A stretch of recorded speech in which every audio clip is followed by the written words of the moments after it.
Hello everybody, welcome back to my channel. I hope you're all doing well. This is the last video I'm filming today, I promise. But I had some time, so I'm just bulk filming a load of stuff. So this is the last one, hopefully, that you'll see like this. Maybe not with the tree, but looking like this. So I thought I would do a little cozy book haul today. I have accumulated a few books over the last couple of weeks. I went shopping with some friends. One of the friends I actually bought some books from. I received a lovely present from Daisy, and I have actually just received this through the door. Well, outside the door. He couldn't fit it through the letterbox. I have also placed an order with Books to Door, which is a great website, by the way, highly recommend. But that hasn't come yet, so I will show you that as and when it arrives, either with some other haul stuff or maybe just in a vlog video or something. But where shall I start? Last weekend, I met up with my friends Sarah and Amy, and like I say, my friend Sarah, she's a bookseller, and she was selling a few of her books. She works for Waterstones, so I think she gets kind of first dibs, or maybe like gets the releases of some special editions, maybe a bit sooner than everybody else does, I don't know.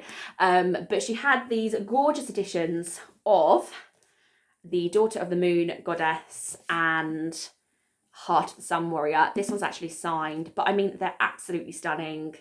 And she was looking at selling them, freeing up a bit of space on her shelves, and she offered them out. And I said, oh, yes, please. So these got gorgeous sprayed edges, and the hardbacks themselves are quite plain, but they have got lovely spines, and the spines do kind of like tie in with each other. So if you had them naked on your shelves, which I probably wouldn't, because I mean, this cover is stunning. I mean, they tie in nicely with each other, the spines. And yeah, this one is signed by the author. So I don't know an awful lot about this series, but I remember hearing a lot about this first one. I think it's just a duology, I believe. There are many legends about my mother, raised on the moon. I don't know how to pronounce this character's name. Xingying? Was unaware she was being hidden from the Celestial Emperor, who exiled her mother for stealing the elixir of immortality. But when her magic flares and her existence is discovered, she is forced to flee her home, leaving her mother behind. Alone, powerless, and afraid, she makes her way to the Celestial Kingdom, a land of wonder and secrets. In disguise, she trains alongside the Emperor's son, mastering archery and magic, despite the passion which flames between them. Inspired by the legend of Changi the Moon Goddess, the captivating debut weaves Chinese mythology into a sweeping adventure of love and family, immortals and magic. I love Asian fantasy and like Asian legend, so I'm really looking forward to reading this. And I believe it's a duology, and I don't think there's any more in the series, but tell me if I am wrong. So thank you so much, Sarah, for selling these to me. And then she was saying that she wanted to get rid of this series off her shelf. She did apologise because she's got a book missing, but I have got, what would you say that was? 5/6? My brain won't math right now, but I have got all bar one of the Plated Prisoner series. Most of it.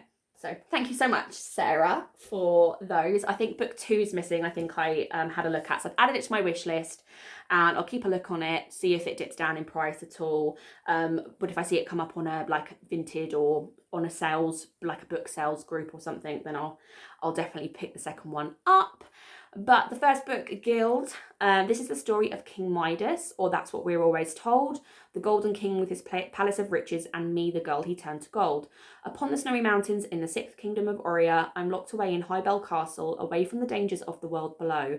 No one can get in apart from him. He rescued me from the streets, he gave me food, shelter, and his heart. I promised to love him forever. But when war comes to the kingdom, a deal is struck, and I am the heart of the bargain.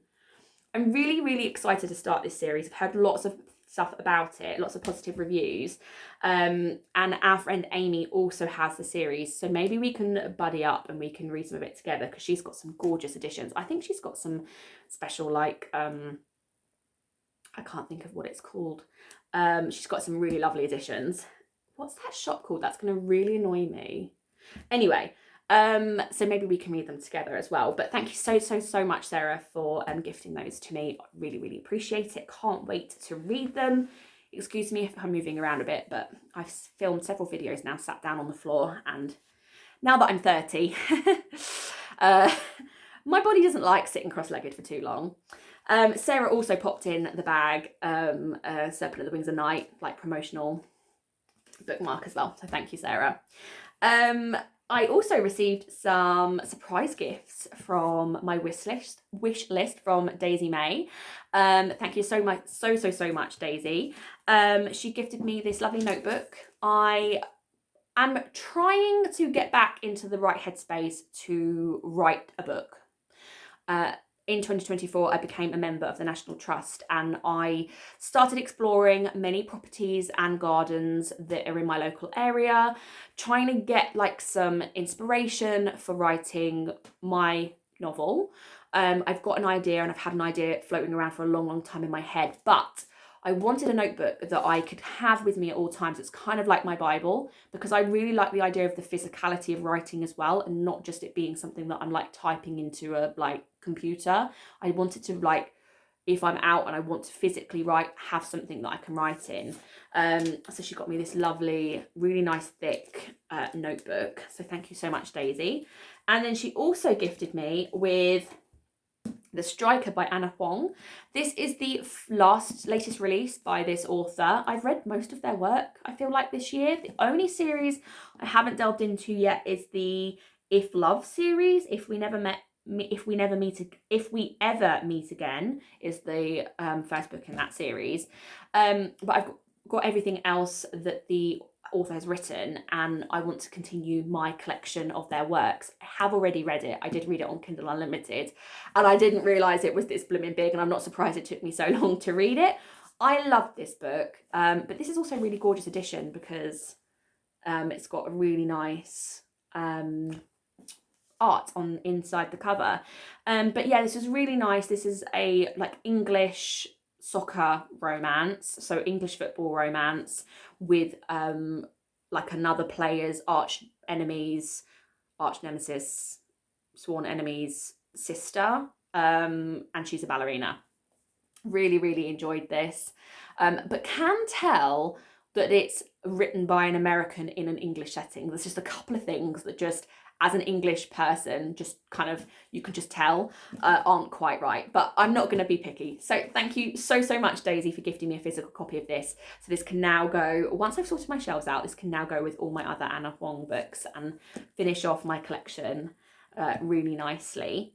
When I went out with my friends Amy and Sarah the other day, last weekend, I also picked up a few books in Waterstones. The first one that I was like wanting, and Sarah had kind of like beeline for when we walked into the shop because we went into the store that she works in, is Quicksilver by Callie Hart. This has like blown up online, and this is this really gorgeous edition that's got foiled end pages. I just hit myself in the face with it. This gorgeous naked hardcover, and it's also got a reversible dust jacket. I'm not quite sure which one I prefer, because I do love this. This is the original, I think, indie artwork that was on the cover. And honestly, I don't really know an awful lot about this book, other than people have been loving it. I've seen it in lots of people's Vlogmas videos, Bookmas videos. Ceres Fane is good at keeping secrets. No one knows about the power she possesses or the fact that she's been stealing from the Undying Queen's reservoirs for as long as she can remember. But a secret is like a knot. Sooner or later, it is bound to become undone.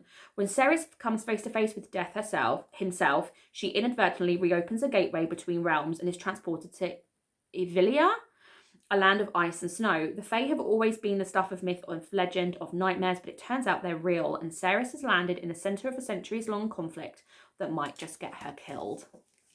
I'm there. I am there. I can't wait to read this one.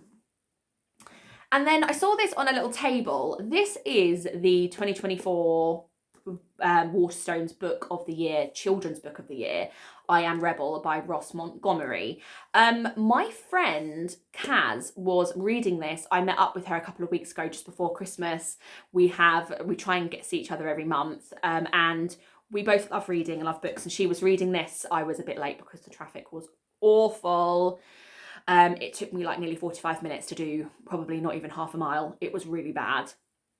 And she was reading this and she said it was brilliant. And I believe it's actually from the perspective of a dog. I'm Tom's dog and he's my boy. And if he stepped right inside the jaws of death, then I'm going to follow him into them and bring him back out. And I believe it's from the perspective of the dog. But I was saying to my friends when we were in the bookstore, my friend's reading that at the moment and she said it was really good. And then another bookseller walked past and he was like, that book's amazing, you need to read it. So I picked it up. I thought, why not? Maybe a really nice, different sort of book to read. I have read a book from a perspective of a dog before, Fluke. Can't remember who the author is. So very different, I'm thinking. So really looking forward to reading this. And I mean, it's a children's book, so I'm hoping it'll be a nice quick read, a nice jump start to my 2025 reading. But yeah, really excited to read this one. And then talk to my friend Kaz about it, because I know that she's finished it now. And then the final book that I picked up when we were in Waterstones was Light Lark by Alex Astor. I feel like I've seen this on quite a few people's channels recently. Don't know if it's necessarily within like Vlogmas, Bookmas videos, but just it seems to be everywhere. And I believe this is got a challenge, like a game concept. If you watched my top reads of 2024 video, you'll know that I really enjoyed Powerless, and that has like a kind of challenge game aspect to it as well. And I really enjoyed that. And I also talked in that video about how I've kind of neglected fantasy and fantasy romance in the last year. I've read a lot of romance, but it's been a lot of contemporary romance. So I really want in 2025 to kind of get back into reading more diversely across the genres that I enjoy, but trying to get a bit more fantasy read. So I don't know an awful lot about this, but it came highly recommended, and the back says, welcome to the centennial. Every 100 years, the island of Lightlark appears for only 100 days to host a deadly game, where the rulers of 6 realms fight to break their curses and win unparalleled power. Each ruler has something to hide. Each curse is uniquely wicked. To break them and save themselves and their realms, one ruler must die. To survive, Isla Crown must lie, cheat, betray, even as love complicates everything. And what I really like about this book, a really nice addition to it, is that every page has like thorns. Every page, apart from the title pages, like chapter pages. Oh, and they have them on the bottom as well. How cute. I didn't know they had them on the bottom. I think they had them on the bottom at the end of a chapter maybe. But yeah, I just love that detail in a book. So really looking forward to reading that. And then I think the final thing to talk about is whatever's in this parcel. I know what it is, but it's a surprise for you. So should we have a surprise together? It's not a surprise for me. I know exactly what this is. And I'm hoping it's in good condition. So we have The Ministry of Time by Kellyanne Bradley. I don't know if I'm saying that name right. This is something that I've seen and heard a lot about online, and I love the concept. So I believe, the end pages are beautiful. The only thing you can mend is the future. Oh, and what does that say? Love, life is greatest catastrophe. Okay, I get that now. I just wasn't reading it properly because it was difficult typeface to read. And the end pages are of like a boat on the ocean, on the seas. And there's another one. A ship. Should you say ship, really, not a boat? So I believe this is also, by the way, a BBC Radio 2 book club book. In a world where I think people can time travel, and there's like this governing body of people that basically rehabilitate the people that have time traveled into the current time to make sure that they fit in and they get accustomed to the new time that they're in. I believe. A boy meets a girl, the past meets the future, a finger meets a trigger, the beginning meets the end. England is forever, England must fall. In the near future, a disaffected civil servant is offered a lucrative job in a mysterious new government ministry gathering expats from across history to test the limits of time travel. Her role is to work as a bridge, living with, assisting and monitoring the expat known as 1847, Commander Graham Gore. Is that Gore or Core? Gore, I think. As far as history is concerned, Commander Gore died on Sir John Franklin's doomed expedition to the Arctic, so he's a little disoriented to find himself alive and surrounded by outlandish concepts such as washing machines, Spotify, and the collapse of the British Empire. With an appetite for discovery and a 7-a-day cigarette habit, he soon adjusts, and during a long, sultry summer, he and his bridge move from awkwardness to genuine friendship to something more. I'm not reading anymore, but I just love the sound of this. I love the idea of this. This is a book that I would recommend. I haven't read it yet, but this is a book that I can see being recommended to people that like time travel elements, kind of disjointed characters, dare I say it, books like Outlander, you know, with that sort of magical realism elements to them of time travel. So I'm really, really looking forward to reading this, and I decided, like I say, to treat myself, as I didn't receive any bookish gifts over Christmas, which is fine. I don't expect them anymore. I don't receive many gifts at all anymore, but that's just the way we do Christmas now, and the nature of turning 30 and no longer being a child. So yeah, I just thought I'd gift myself a couple of little treats after Christmas.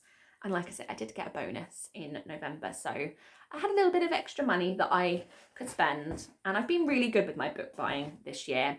Like I say, I do have an order from Books to Door still to arrive, but as soon as that does, I will share that with you. But I hope you enjoyed this video. I love watching haul videos, so I hope you enjoyed this. If you've recently hauled something, or if you've recently gone on a little spending spree, or if you've got some books for Christmas gifted to you, please let me know what you got down below in the comments. If you've read any of these books, or if you've got any of these books on the TBR, also let me know. I'd love to do some buddy reads, or if you've read them and you've loved them, please give me a heads up. I love hearing what you all think of what you've been reading. And yeah, I hope you enjoyed this video, and I'll see you all in the next one. Cheers, bye.